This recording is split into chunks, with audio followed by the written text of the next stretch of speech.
Johnston.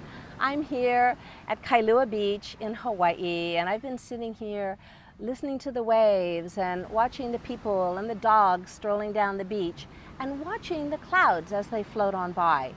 And I've also been watching my own inner landscape and noticing how much my thoughts are like the clouds in the sky and how they appear. They take many different shapes and many different forms, and sometimes the clouds give me the indication that, oh, it's going to rain, or oh, look, it just stopped raining and there's a rainbow.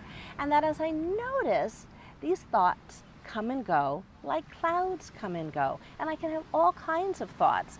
Sometimes they're scary thoughts, sometimes they're funny thoughts, sometimes they're peaceful thoughts, sometimes they're curious thoughts. They're thoughts, because I have a mind like we all have, and the mind is designed to contain our thoughts.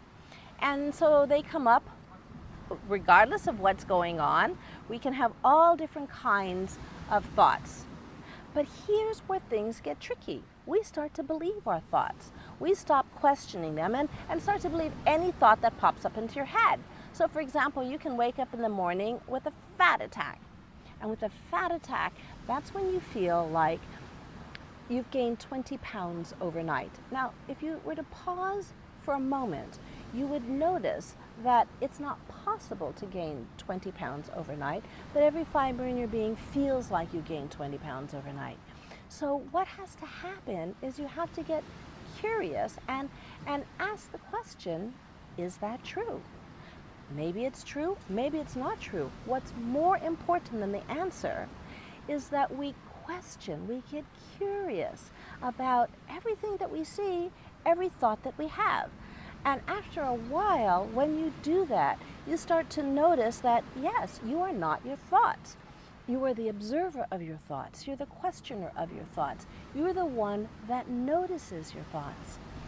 And when you notice your thoughts, what happens is then you get connected with your true self, because who's the you that's questioning the thought? Who's the you that's noticing the thought? That's your essential self. That's who you really are. You are the awareness of the thoughts, not the thoughts themselves. And I have to tell you that that's very freeing, because when you are the awareness of the thoughts, you are not limited by them. You have choice. You can choose the thoughts that you're going to entertain and the thoughts that you're going to allow to float on by. And so you'll notice them, and perhaps you'll notice judgmental thoughts.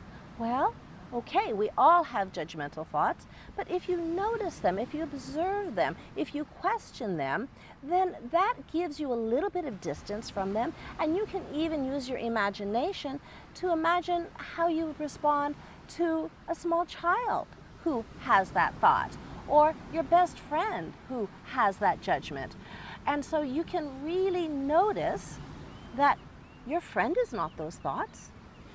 It's a thought she's having. You can empathize with how it must feel to have that thought, but it's not who she is. And so as you start to cultivate a relationship with yourself as the observer of your thoughts, you stop objectifying yourself. You start having a relationship, having a deep, intimate connection with who you really are. And the more you do that, the more you recognize freedom and choice, and the more you can experience a peacefulness. Because you see, the thoughts, all those thoughts, they come and go, and who's left? It's you. You, your essential self, your soul self, the observer of the thoughts, the one who experiences the thoughts, and the one who chooses which ones to continue to entertain, which ones to dismiss and not pay much attention to. But you'll know that regardless, they are not who you are. So spend some time with your own inner landscape. Notice your clouds. Notice the rainbows. Notice the stormy ones. Notice the foggy ones. Notice the dark ones. Notice the light, fluffy ones, so that you can connect with who you really are, which is way more than your thoughts, way more than your feelings, way more than this body, way more than the sum of all of those. You are awareness. Aloha.